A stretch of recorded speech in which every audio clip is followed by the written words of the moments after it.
Bapak-bapak, ibu-ibu, saudara-saudara kaum muslimin rahimakumullah.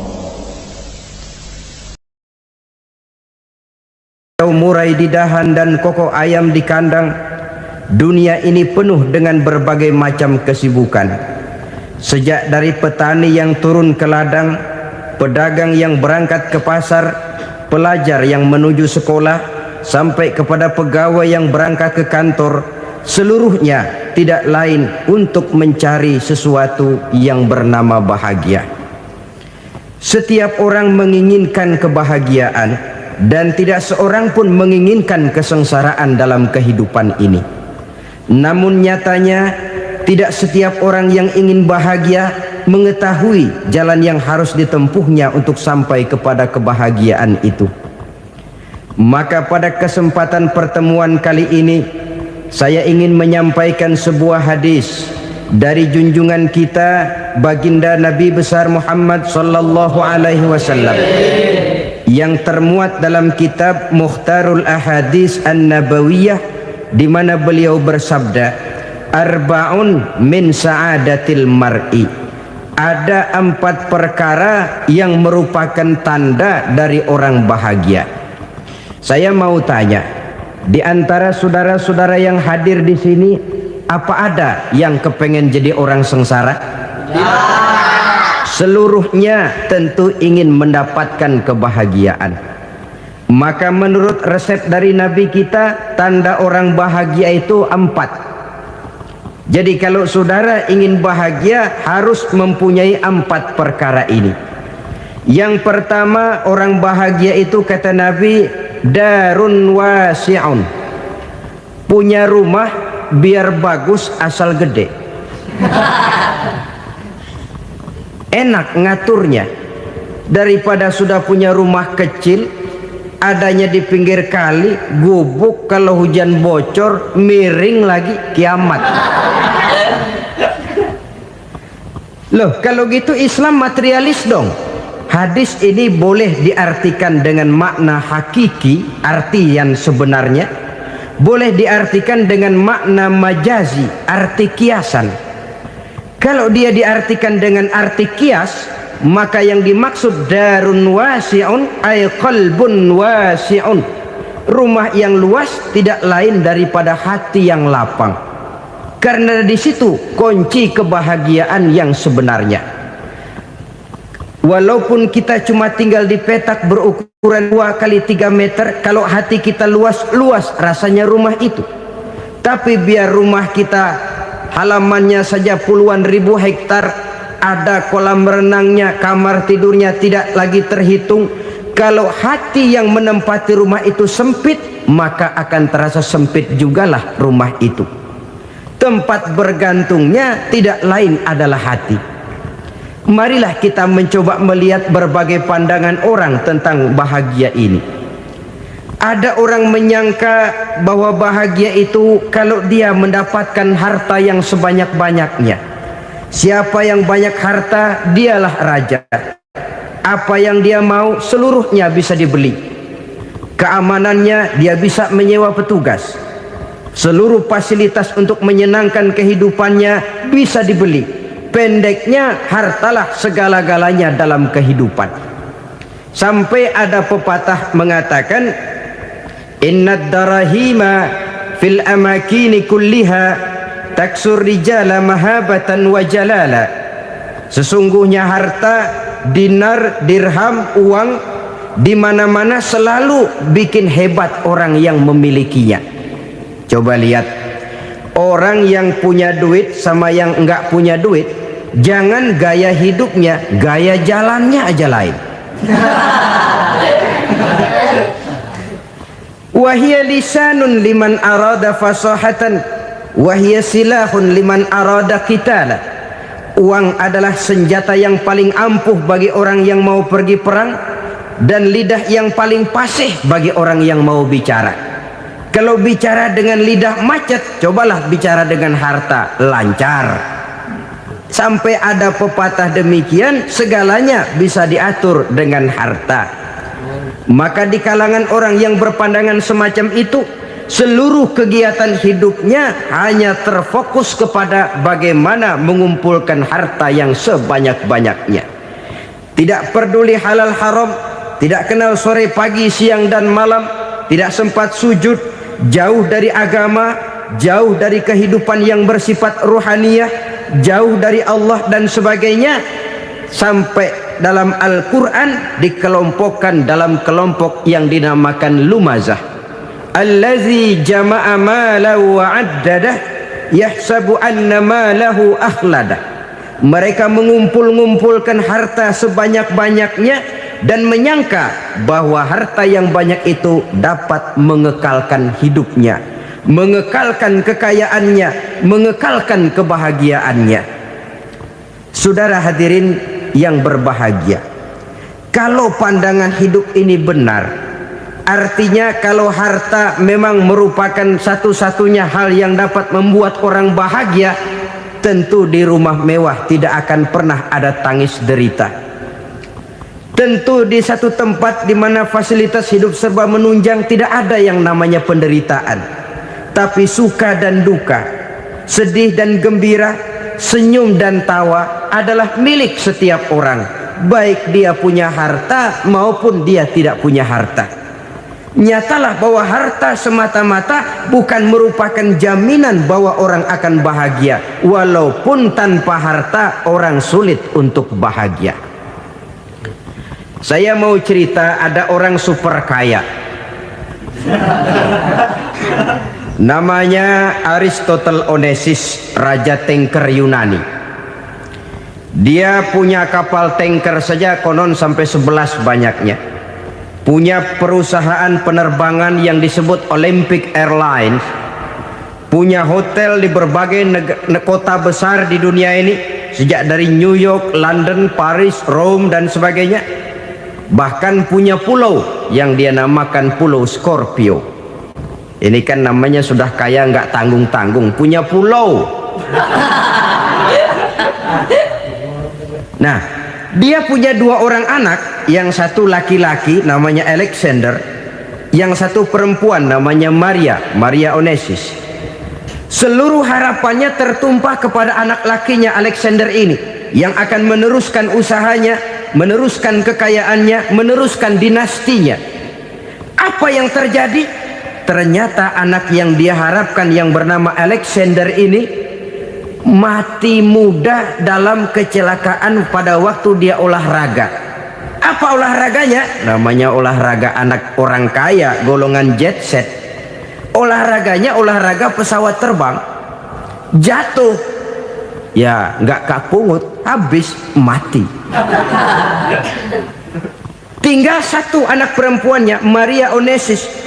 Tapi anak perempuan ini juga malah urakan. Terakhir dia pacaran, bahkan kemudian kawin sama orang Rusia. Rupanya Aristotle Onassis ini broken.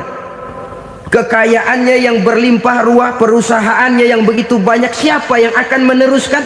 Siapa yang akan menggantikan? Sampai kemudian dia mengurung diri di Pulau Scorpio dan mati di sana secara mengenaskan. Seorang multi jutawan, seorang yang super kaya, mati menyendiri di pulau sepi. Ibarat kata pepatah, anak ayam mati di lumbung. Bukan kekurangan makanan, keurugan makanan. Begitu kehidupan Aristotle Onassis.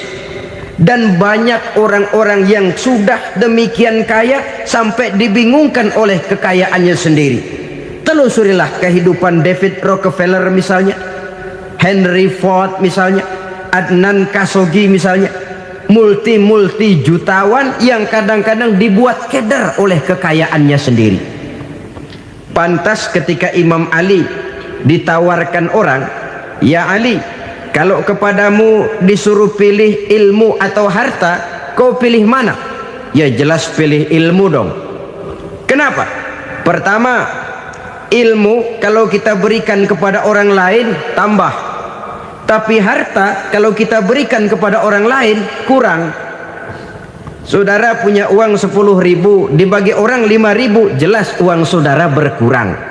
Tapi saudara punya ilmu diberikan kepada orang lain bisa, saudara pun makin mantap. Tidak lantas jadi bodoh karena ngajarin orang. Saudara bisa Fatihah lalu mengajarkan orang Fatihah. Orang bisa, saudara pun makin hafal. Tidak lantas setelah diajarin orang ilmunya hilang. Begitu datang dia minta orang, tolong ajarin saya Fatihah, udah habis, nggak ada.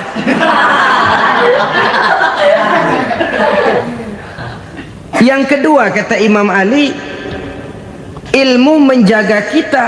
Kalau harta, kita yang harus jaga. Makin banyak ilmu, makin terpelihara diri seharusnya.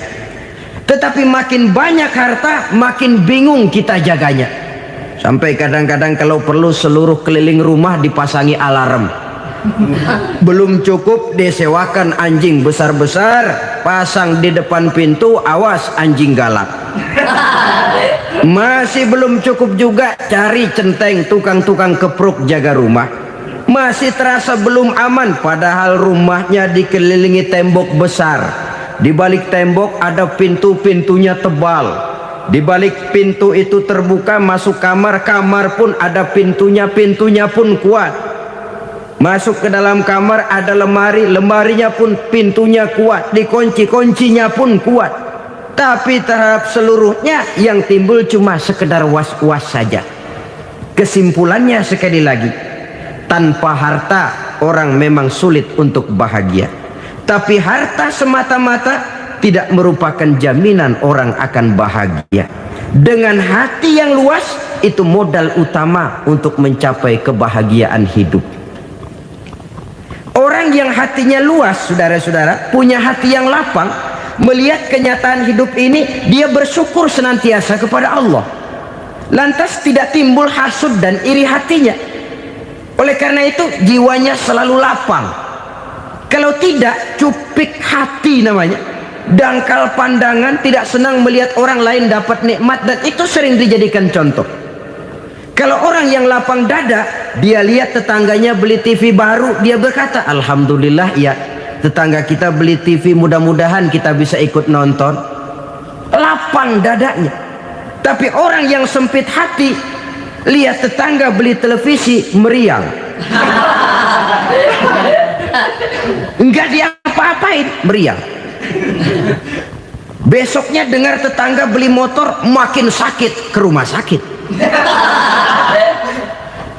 Lalu di rumah sakit dengar tetangganya beli mobil, mati. Disiksa oleh perasaannya sendiri. Orang kalau hati sudah sempit dalam hidup, kemanapun dia pergi, sempit rasanya medan kehidupannya. Kemudian kita melihat juga ada orang yang menilai bahwa bahagia itu katanya kalau punya kedudukan yang tinggi, pangkat yang agung, wibawa yang besar.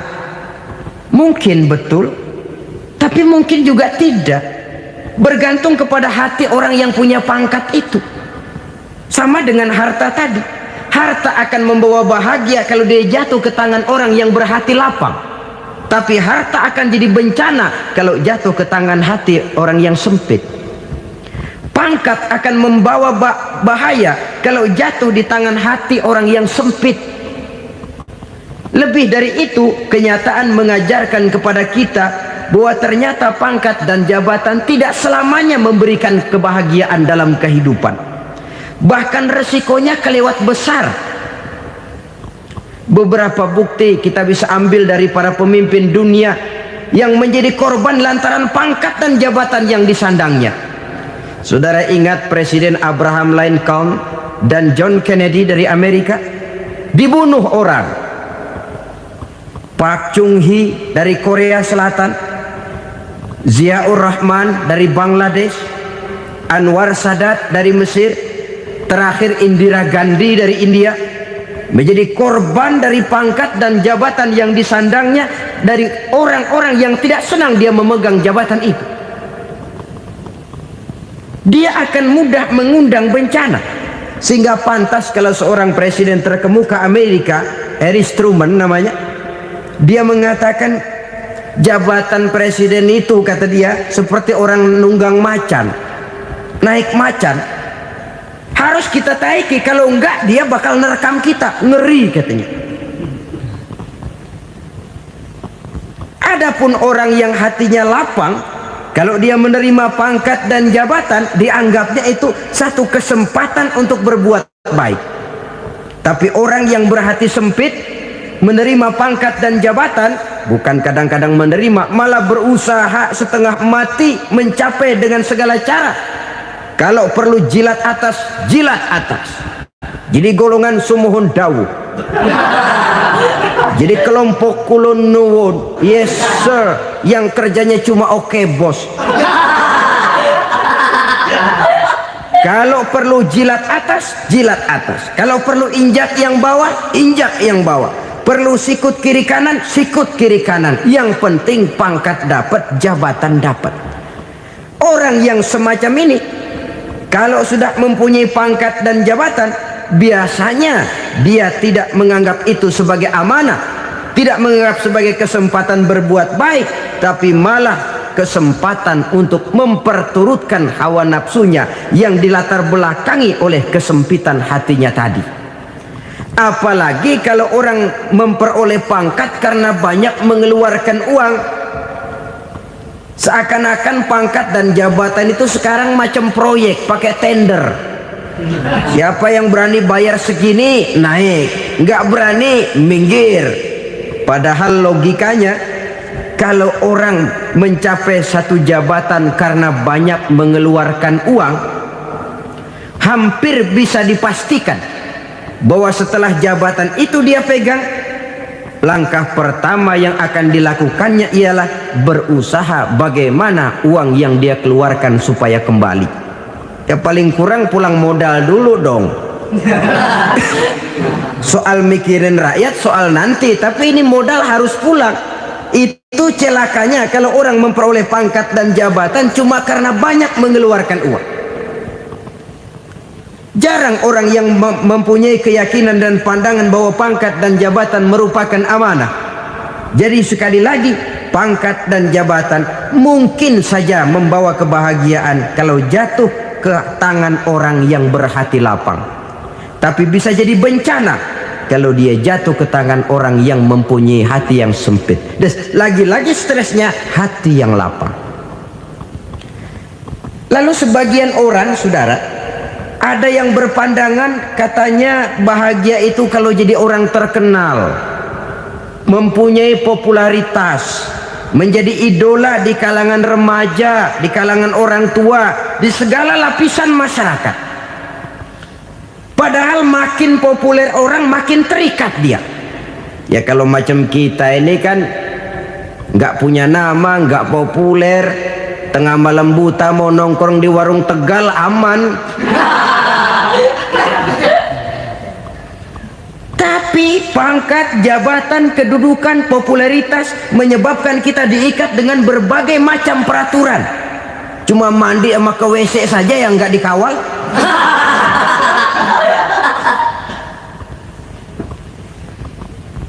Benarkah popularitas, ketenaran membawa kebahagiaan? Mungkin ya, tapi mungkin juga tidak. Kenapa? Banyak orang-orang populer yang mengakhiri hidupnya secara tragis. Kita ambil beberapa nama. Di Amerika tahun 60-an ada bintang seksi paling terkenal yang dijuluki seks bom, bom seks. Sampai sekarang jadi legenda, namanya Marilyn Monroe. Singkatan doublenya itu inisialnya MM, Marilyn Monroe. Terkenal top sampai dia mati tahun 62, namanya sekarang masih saja dibicarakan orang. Kenapa dia bunuh diri? Tidak punya hartakah dia? Banyak. Kurang populerkah dia? Seluruh dunia mengenalnya. Sejak rakyat kecil sampai pejabat tinggi dia punya hubungan. Kenapa? Jenuh. Dia terlahir dalam keadaan yatim.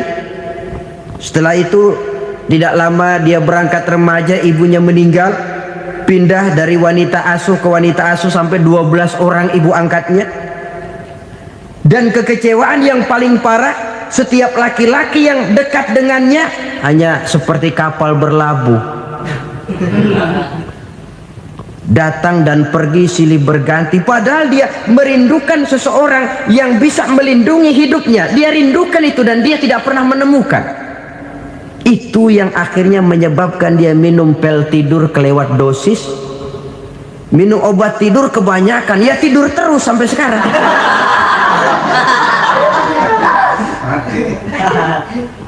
Dia mengakui, saya telah memiliki ketenaran, tapi saya tidak pernah hidup dalam ketenaran itu.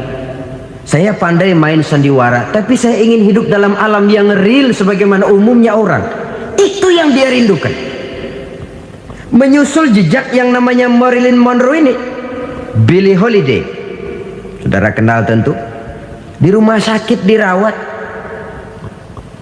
Dia juga minum obat overdosis, mati lagi. Jimi Hendrix minum obat tidur overdosis kelewat batas, mati lagi. Lalu yang menghanyutkan diri di danau, Janis Joplin dan Brian Jones.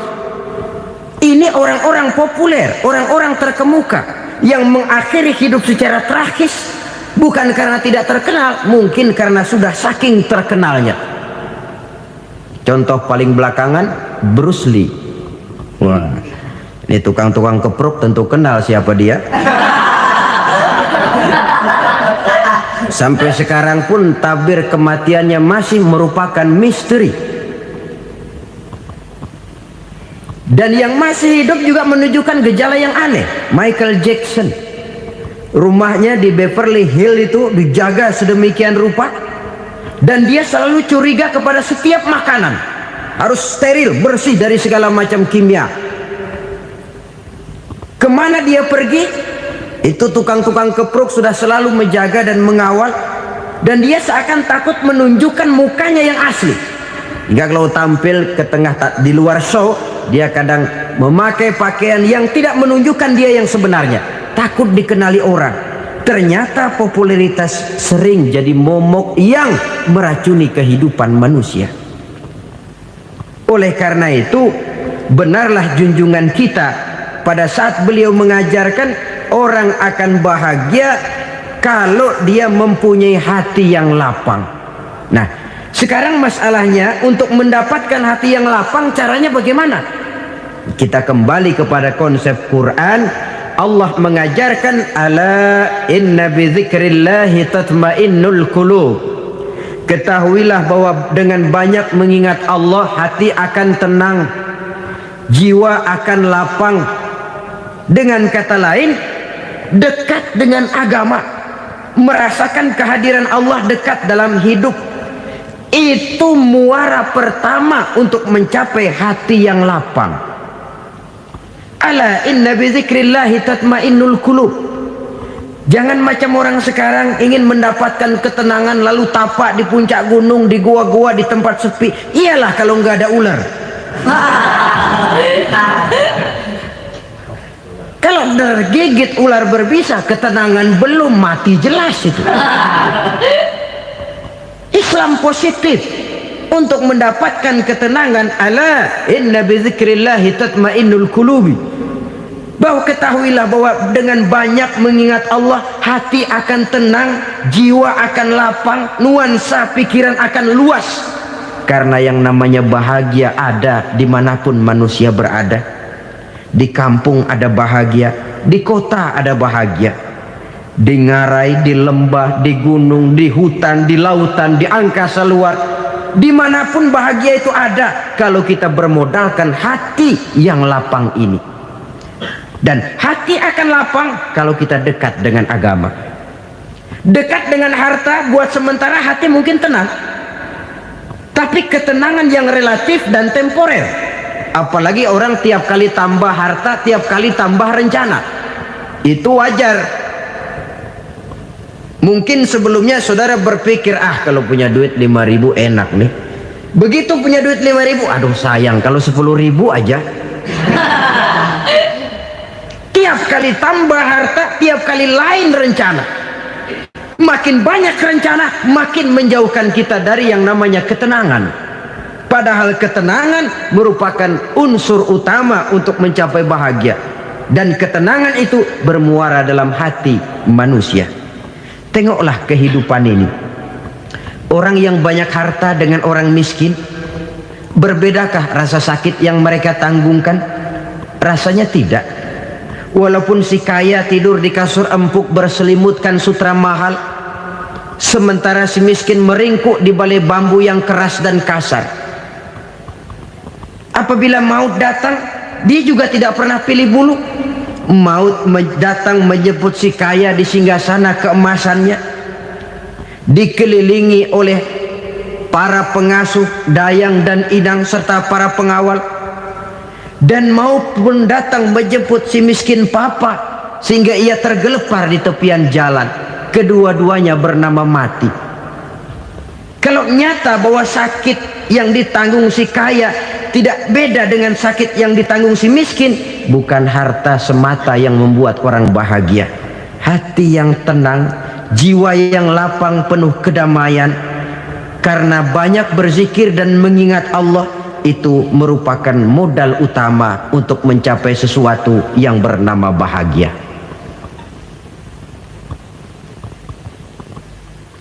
Saudara hadirin yang saya hormati, inilah yang pertama dari 4 ciri yang digambarkan oleh Nabi tentang tanda-tanda orang bahagia. Dan harus berangkat dari yang pertama ini, hati yang lapang. Ini yang harus kita miliki lebih dahulu. Baru nanti akan menyusul kepada poin yang ketiga, kedua, dan selanjutnya. Sebab kalau hati sudah terisi dengan jiwa yang lapang, seluruh persoalan insya Allah akan bisa kita atasi dengan sebagaimana mestinya. Yang kedua sekarang, tanda orang bahagia menurut baginda Nabi, markabun syariah. Orang bahagia itu, kata beliau, punya kendaraan biar cepat asal lancar. Artinya kemana dia mau pergi mudah. Apa maksud hadis ini? Kalau kita kaji lebih dalam, kendaraan itu kan alat transportasi. Transportasi tidak lain adalah usaha memudahkan komunikasi. Pindah dari situ kepada teori bahwa manusia adalah zon political, makhluk bermasyarakat yang tidak bisa memenuhi kebutuhan hidupnya secara sendirian. Kita memerlukan keberadaan orang lain dalam kehidupan ini. Untuk memakai baju saja kita sudah perlukan petani yang tanam kapas, pabrik yang memintal kapas jadi benang, pabrik yang menenun benang jadi kain, sampai kepada mesin jahit, sampai kepada tukang jahit. Itu cuma untuk memakai pakaian saja. Tidak seorang pun di antara kita yang sanggup memenuhi kebutuhan hidupnya secara sendiri. Kita perlu orang lain. Maka kebebasan dalam arti mutlak, kebebasan tanpa batas, itu tidak mungkin ada dalam kehidupan. Karena kita mengadakan yang disebut interaksi sosial. Setiap kegiatan kita tentu melibatkan orang lain. Menurut kita barangkali kita bebas jalan di jalan raya semaunya, tapi orang lain berkendaraan pun merasa bahwa ini ada juga jalan haknya, dan begitu selanjutnya. Oleh karena itu, maksud dari kendaraan yang cepat ini adalah khulata'uhu ma'as solihin. Lingkungan pergaulannya terdiri dari orang-orang soleh. Pergaulannya luas. Kemana dia pergi ada temannya. Kesulitannya ada tempat dia cerita. Dan kesulitan kalau sudah diceritakan kepada orang lain, taruh kata orang itu tidak bisa menolong, namun menceritakannya kepada orang yang kita percayai, kan paling kurang sudah mengurangi beban jiwa, mengurangi tanggungan batin, merasa masih ada tempat kita cerita. Maka lebih baik orang awam yang mau bergaul ketimbang orang setengah alim tapi ngunci pintu. Sebab nantinya akan timbul sikap picik, cupik pandangan, dan tidak luas menghadapi kenyataan dalam kehidupan ini. Namun yang harus kita garis bawahi, pergaulan memang mesti luas. Namun jangan sekali-kali lupa bahwa pergaulan sangat besar pengaruhnya dalam ikut membentuk kepribadian manusia. Sehari-hari bisa kita bilang, kalau kita dekat sama tukang minyak wangi, sekalipun nggak dibagi minyaknya, baunya tentu dapat. Betul? Tapi dekat sama tukang elas, walaupun nggak kena apinya, asapnya mesti kena. Kalau Syauqi mengatakan lebih jelas lagi, man asyaral asyrafa asa musyarrafan wa muasyiral anzali ghairu musyarrafin. Awalam taral jildal hakira muqabbalan bisagri lamma sara jildal mushaf. Siapa yang bergaul dengan orang mulia, dia bakal ikut menjadi mulia. Tapi siapa yang berteman dengan orang hina, dia tidak bakal ikut menjadi mulia. Tidakkah kau lihat, kata Syauqi, kulit kambing yang hina pun dicium orang ketika menjadi kantong Quran. Kulit kambing hina, kalau dia sendirian gak ada yang mau cium. Tapi begitu dia bergaul dengan Quran, menjadi kantong Quran, dipakein minyak wangi, ditaruh di tempat yang tinggi, mau diambil dicium dulu, dibawa dengan penuh hormat dan hati-hati. Kulit kambing yang hina lantaran berteman dengan Quran, numpang mujur. Tapi coba lihat kalau kulit kambing berteman dengan kayu, jadi beduk, habis. Zohor dikemplang, asar dipukul. Itu pun sedikit saja, cuma salah milih teman. Yang temannya Quran dihormati orang, yang temannya kayu lantaran jadi beduk, gelap-gelap subuh orang udah kemplangnya.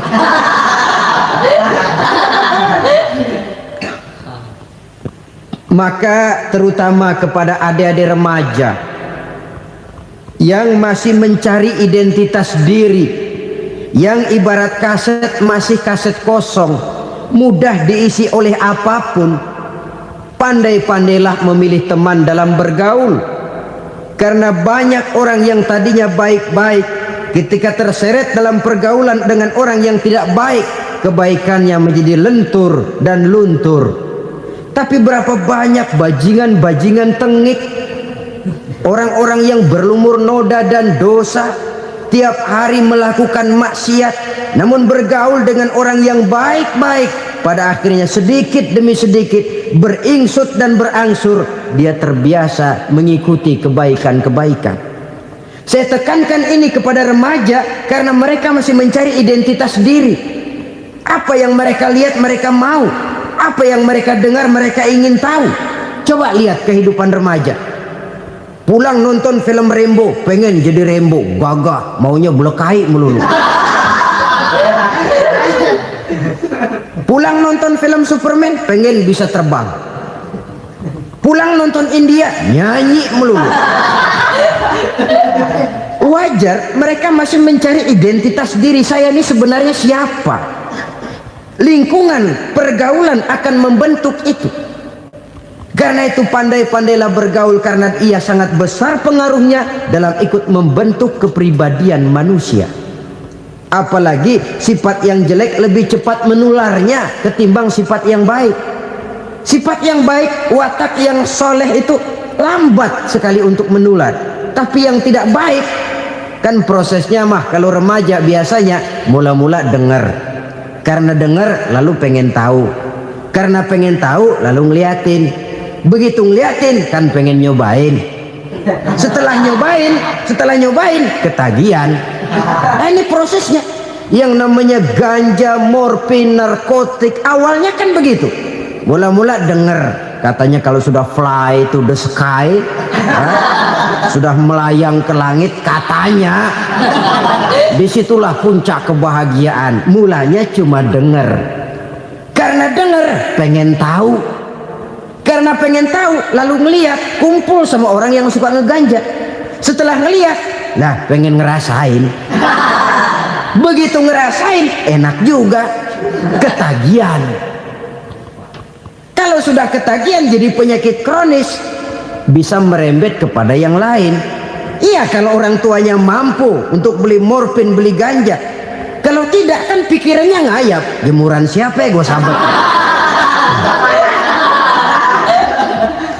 Timbullah perbuatan-perbuatan negatif yang bermula dari salah pergaulan. Apalagi buat adik-adik remaja yang tinggal di kota-kota besar, yang pengaruh budaya, pengaruh kesenian, pengaruh struktur kehidupan yang nampak makin individualistis, di mana persaingan tajam, tensi ekonomi tinggi, orang mudah mengalami stres. Pandai-pandailah dalam bergaul, sekali lagi, karena ia sangat besar pengaruhnya dalam ikut membentuk kepribadian manusia. Orang bahagia punya kendaraan yang cepat, artinya punya pergaulan yang luas, dan lingkungan pergaulannya terdiri dari orang-orang yang soleh. Kemana dia pergi ada teman, kesulitannya ada tempat dia cerita. Tapi kalau sudah menyendiri, hidup sendiri, kesulitan dipikiri sendiri, bisa mati belum waktunya. Tidak ada tempat berbagi rasa, tidak ada tempat bercerita, tidak ada tempat mengurangi beban dalam kehidupan. Pantas betul kalau Islam sangat menggalakkan dan menganjurkan orang kalau sudah sampai waktunya itu untuk melangsungkan nikah. Kata Nabi, ya ma'syaras syabab man istata'a minkumul ba'at falyatazawwaj. Hai para pemuda, kalau sudah mampu memberi nafkah, kawinlah, nikahlah kamu. Kenapa? Sudah ada teman hidup, tempat berbagi rasa. Kesulitan kalau ada tempat cerita akan lebih ringan ketimbang kita telan sendiri, walaupun bobot kesulitannya sama beratnya. Saudara-saudara kaum muslimin rahimakumullah, inilah ciri yang kedua, punya kendaraan biar cepat asal lancar. Kemana kita mau pergi gampang. Dengan kata lain, setelah hati yang luas, pergaulan yang luas. Dua. Yang ketiga sekarang, tanda orang bahagia itu menurut Nabi, misbahun mudhi'un, punya lampu yang terang.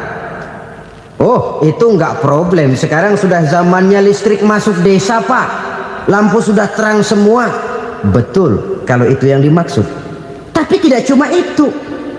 Karena lampu yang dimaksud di sini, lampu yang akan menerangi seluruh perjalanan hidup. Dan perjalanan hidup itu sudah dimulai sejak kita terlahir ke alam ini, sampai masuk ke alam barzah, kumpul di padang mahsyar, sampai ke akhirat. Lampu yang menerangi itu yang diperlukan. Kalau lampu, katakanlah yang paling top sekarang kan lampu jenis Mercury. Taruhlah itu di rumah kita, dia cuma menerangi rumah kita, menerangi hati pun tidak sanggup.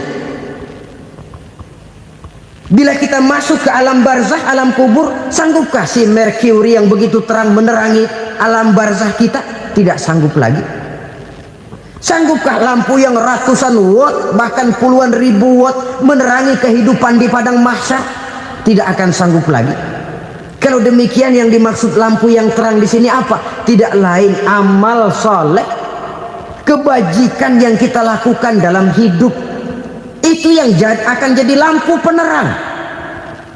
Di dunia nama kita akan terang, jasad kita boleh hancur terkubur tanah, tapi nama kita akan dikenang orang. Begitulah kalau orang meninggalkan kebajikan dalam hidup seperti sekarang. Ribuan orang tiap saat berziarah ke kubur Imam Syafi'i, ke kubur Imam Malik, ke kubur Imam Ghazali, ke kubur orang yang baik-baik, orang yang soleh-soleh. Kebajikannya yang ditinggalkan, yang mengukir namanya dengan tinta emas, sehingga saudara sudah terbaring di alam kubur. Orang lewat, Allah, ini kuburannya Fulan bin Fulan, dulu ini kebaikannya Masya Allah, saya ikut merasakan. Mari kita mampir sebentar, kita Fatihah, mohon disampaikan Allah pahalanya kepada almarhum. Al-Fatihah. Itu kalau orang baik-baik. Lalu saudara tanya, Pak, orang mati dikirimin Fatihah apa nyampe pahalanya? Saya jawab, kalau saudara nggak percaya, mati dulu dah. Nanti saya Fatihain, tungguin di sana. Umpama nggak sampai, balik lagi kemari. Sekarang ini kan maunya otak-otakan saja. Kalau nggak masuk otak, nggak percaya. Padahal alam gaib itu nggak bisa diotak-otakin. Sama saja dengan saudara pernah dengar cerita kapal tanpa emas tenggelam kan? Pernah nggak? Di mana? Salembo. Ya, di laut Masalembo. Begitu ketampung Mas tenggelam, ratusan penumpang itu terjun ke laut, dipermainkan gelombang, berjuang menghadapi maut itu. Orang lagi timbul tenggelam di lautan, dihantam ombak, kita tengokin pakai helikopter. Pak, lagi timbul tenggelam ya? Iya, tolongin. Jangan khawatir Pak, nih saya kirim intan Pak, harganya 10 juta. Kira-kira orang yang timbul tenggelam di laut seneng nggak? Tidak. Kan mahal toh intan 10 juta. Kenapa dia nggak senang? Karena intan 10 juta dalam kondisi seperti itu tidak sanggup menyelamatkan dia. Dia akan girang kalau dikirimin ban mobil bekas, dikirimin papan terentang atau bambu. Intan yang 10 juta dia nggak girang, ban mobil bekas yang 1000 perak tuh pegang, itu yang dia girang betul. Inilah sebabnya Nabi berkata, mal mayyitu fi qabrihi illa kal ghariqil mutaghawwis. Orang yang meninggal di alam kuburnya seperti orang timbul tenggelam di lautan. Yantaziru da'watan min ahli, menunggu doa dari keluarganya yang masih hidup. Duh, bapak saya sudah meninggal, saya sayang benar sama dia. Kirimin kulkas ke kuburannya Itu sama saja dengan tadi orang tenggelam di lautan dikirimi intan yang harganya 10 juta, ndak sampai. Begitulah kalau kebajikan yang kita tinggalkan dalam hidup, sudah mati pun kubur kita masih diziarahi orang. Tapi kalau jahat yang kita tinggalkan, boro-boro lah orang mau doa lewat dekat kuburan kita juga serem. Tuh bajingan no, dulu mati dipendem di situ tuh. Jangan lewat situ, ntar kesurupan, jangan. Lewat saja orang ngeri. Konon lagi membacakan Fatihah dan mengirimkan doa. Hidup pada hakikatnya adalah kesempatan untuk berbuat baik. Maka sekali kesempatan itu diberikan, manfaatkan dengan sebaiknya. Sebab kesempatan kedua tidak akan pernah ada. Kesempatan berbuat baik di sini, di akhirat sudah pembalasan namanya. Sekali kesempatan itu dicabut, dia tidak akan pernah dikembalikan lagi.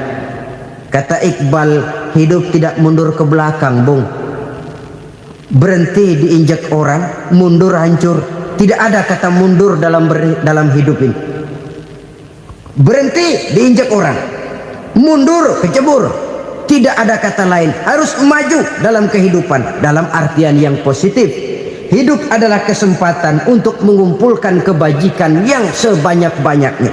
Di situ nilai daripada manusia. Sekarang ini memang nggak kelihatan kok, orang yang banyak pahala sama yang banyak dosa nggak kelihatan kok. Barangkali kalau habis bikin dosa palanya pada benjol, mungkin orang takut sama dosa. Tapi sekarang sama saja, orang yang banyak dosa dengan yang nggak banyak dosa jalan bareng dari belakang, sama, nggak kelihatan beda.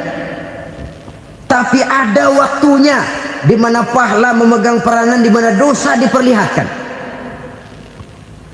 Sama saja kalau kita bawa mobil siang, lampu kan nggak begitu berfungsi.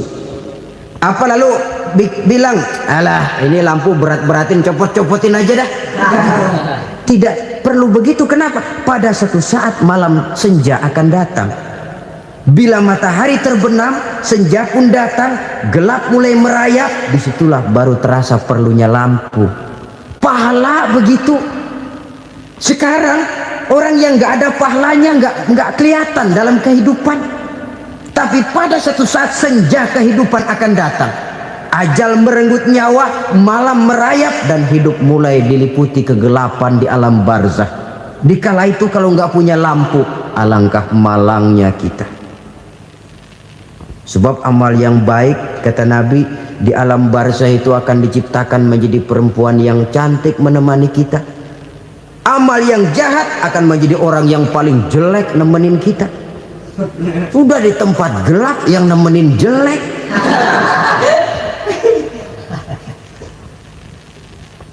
Kaum muslimin rahimakumullah. Kalau demikian masalahnya, tergantunglah kita pandai memanfaatkan waktu. Al-waktu kasayf, waktu itu cepat sekali. Yang namanya waktu itu tahu-tahu. Tahu-tahu udah tahun 87. Tahu-tahu udah begitu. Tahu-tahu yang kemarin anak-anak, sekarang udah pada punya anak. tahu-tahu saja itu. Begitu cepat waktu berlalu. Kalau tidaklah pandai kita memanfaatkannya, akan rugi kita. Nabi bersabda, "Man kana yaumuhu khairun min amsihi fahuwa rabih." Barang siapa yang hari ini lebih baik daripada hari kemarin, itu orang untung. Hari ini lebih baik daripada kemarin. Bulan ini lebih baik dari bulan kemarin. Tahun ini lebih baik dari tahun kemarin. Itu orang yang beruntung. Tahun kemarin sembayangnya maghrib doang, sekarang udah tambah isya. Tahun kemarin cuman Idul Fitri aja ngancem bener, sekarang udah tambah Jumat, lalu tambah lagi maghrib, tambah lagi isya, dan selanjutnya. Hari ini lebih baik daripada kemarin, itu orang yang beruntung. Wa man kana yaumuhu mislu amsihi fahuwa khasir. Lalu barang siapa yang hari ini sama saja dengan hari kemarin, itu orang rugi. Hari ini sama dengan kemarin, rugi itu. Bulan ini begitu, bulan kemarin begitu, tahun ini begitu, tahun lalu juga begitu. Rugi itu orang. Rugi apa? Rugi umur. Umur tambah, amalan gak pernah tambah. Dan saya pikir lebih merupakan azab ketimbang nikmat kalau orang dikasih panjang umur cuma untuk numpuk dosa. Mending mana? Panjang umur banyak dosa sama pendek umur dikit dosa? Mending mana? Mending mana? Ya, paling mending tentu panjang umur banyak pahala. Tapi kalau tidak, sekali lagi, lebih merupakan azab ketimbang nikmat kalau orang diberikan panjang umur tapi cuma untuk sekedar menumpuk dosa. Kehilangan kesadaran bahwa dunia bukan terminal akhir dari satu perjalanan. Dia cuma halte di mana kita berhenti sebentar untuk menuju kepada terminal yang hakiki. Saudara-saudara kaum muslimin rahimakumullah, inilah lampu yang akan menerangi kehidupan, amal yang kita lakukan di dalam kehidupan. Jadi yang dimaksud dengan lampu yang terang, kebajikan yang kita kerjakan dalam hidup. Nah, setiap orang di awal tadi saya bilang ingin bahagia. Bahagia itu kan hakikatnya kumpulan senang dan selamat.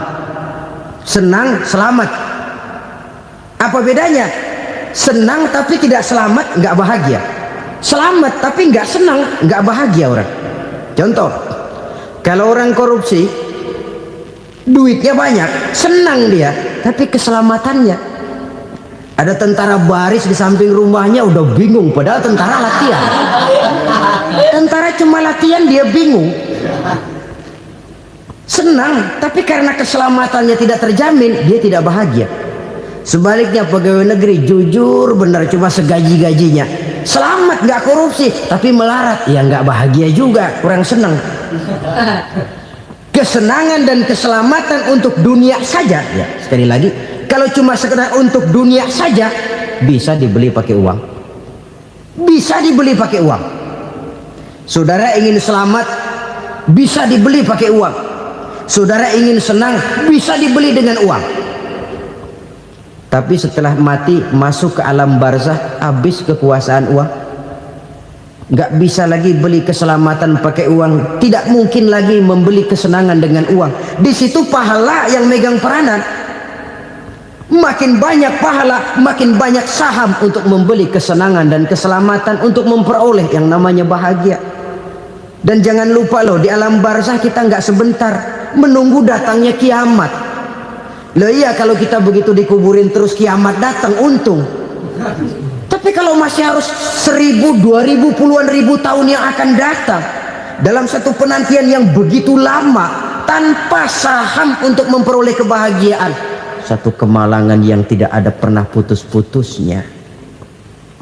Janganlah tergelincir oleh kebahagiaan sebentar yang menipu dengan mengorbankan kebahagiaan hakiki yang berjangka panjang. Apa artinya senyum sejenak kalau harus ditebus dengan tangis seumur hidup? Biarlah kita minum jamu, pahit memang, getir memang, tapi kan besok badan sehat. Daripada sekarang minum sirup, manis memang, enak memang, tapi bibir pada jontor besoknya. sirawan, batuk, nggak karu-karuan. Banyak orang tertipu oleh kesenangan yang sebentar, padahal laisa kullu ma yalma'u zahaban. Belum tentu semua yang berkilat itu emas, belum tentu semua yang gemerlap itu intan. Karena itu marilah manfaatkan kesempatan yang diberikan Allah ini untuk mengumpulkan kebajikan yang sebanyak-banyaknya. Yang terakhir sekarang, yang keempat, tanda orang bahagia kata Nabi. Zaujatun salihah. Orang bahagia itu tanda yang keempat kata Nabi, punya istri biar cakep asal taat. Sudah surga itu sudah. Cakep taat. Istri kayak gitu, kalau belum mati jangan dikuburin dulu itu. Sudah cakep taat lagi, tapi kadang-kadang enggak, udah jelek ngadat melulu. Apa yang mau dipilih? Sebab itu Quran mengatakan istri pakaian untuk suami, suami pakaian untuk istri.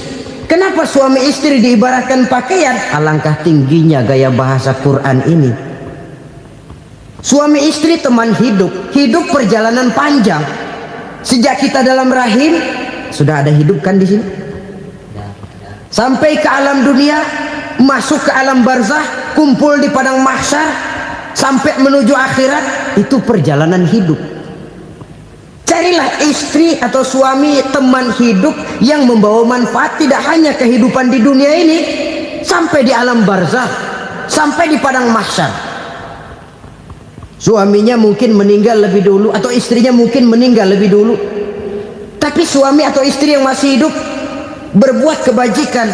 Suami saya meninggal, ada hartanya, saya sedekahkan, niat pahala untuk almarhum suami saya. Ini teman hidup, tidak dibatasi dan tidak bisa dipisahkan oleh maut sekalipun. Zohirnya mungkin pisah, badannya mungkin pisah, tapi hatinya, jiwanya, kebersamaannya dalam menghadapi kehidupan. Karena itu saudara-saudara, bahasa Quran indah. Suami istri diibaratkan seperti pakaian. Apa fungsi pakaian? Pertama, pakaian jadi kebanggaan. Artinya suami harus menjadi kebanggaan istri, istri harus jadi kebanggaan suami. Yang kedua, pakaian itu kan fungsinya menutup aurat. Artinya sesama suami istri harus saling menjaga kekurangan masing-masing. Jangan malah sesama suami istri saling membongkar rahasia dan aibnya sendiri-sendiri. Istrinya diceritain jeleknya di mana-mana, atau suaminya dibongkar rahasianya di pasar umum. Itu sudah tidak lagi berfungsi sebagai pakaian. Kenapa semua ini diperlukan? Karena kita menyadari bangsa yang baik terdiri dari masyarakat yang baik. Masyarakat yang baik merupakan susunan dari warga yang baik. Warga yang baik adalah terdiri dari rumah tangga yang baik. Dan rumah tangga yang baik merupakan susunan dari pribadi yang baik. Dari situ langkah dimulai. Membangun satu bangsa yang baik diawali dengan membangun rumah tangga yang baik, dengan menciptakan pribadi-pribadi yang baik. Sehingga dari sini diharapkan berkembanglah nilai-nilai kebaikan. Orang akan bahagia mempunyai istri yang soleh. Kenapa? Tidak ada seorang suami bisa sukses jadi apapun dia, apapun profesinya. Dokterkah, kiaikah, mubalikah, petanikah, pengusahakah, pejabat tinggikah, tidak ada seorang suami yang bisa sukses tanpa peran serta istrinya. Walaupun memang peranan itu tidak begitu kelihatan, tapi sangat menentukan. Karena itu, saudara hadirin yang saya hormati, Islam sangat menghargai kaum wanita, memberikan kedudukan yang tinggi sepanjang tidak mematikan kodrat kewanitaannya. Nah, kalau sudah kesuksesan ini diawali dari rumah tangga, karier di masyarakat mudah untuk dikejar. Tapi keberantakan di rumah tangga merupakan kegagalan pertama di tempat lain. Nah, inilah saja yang dapat Al-Fakir sampaikan pada pertemuan kali ini.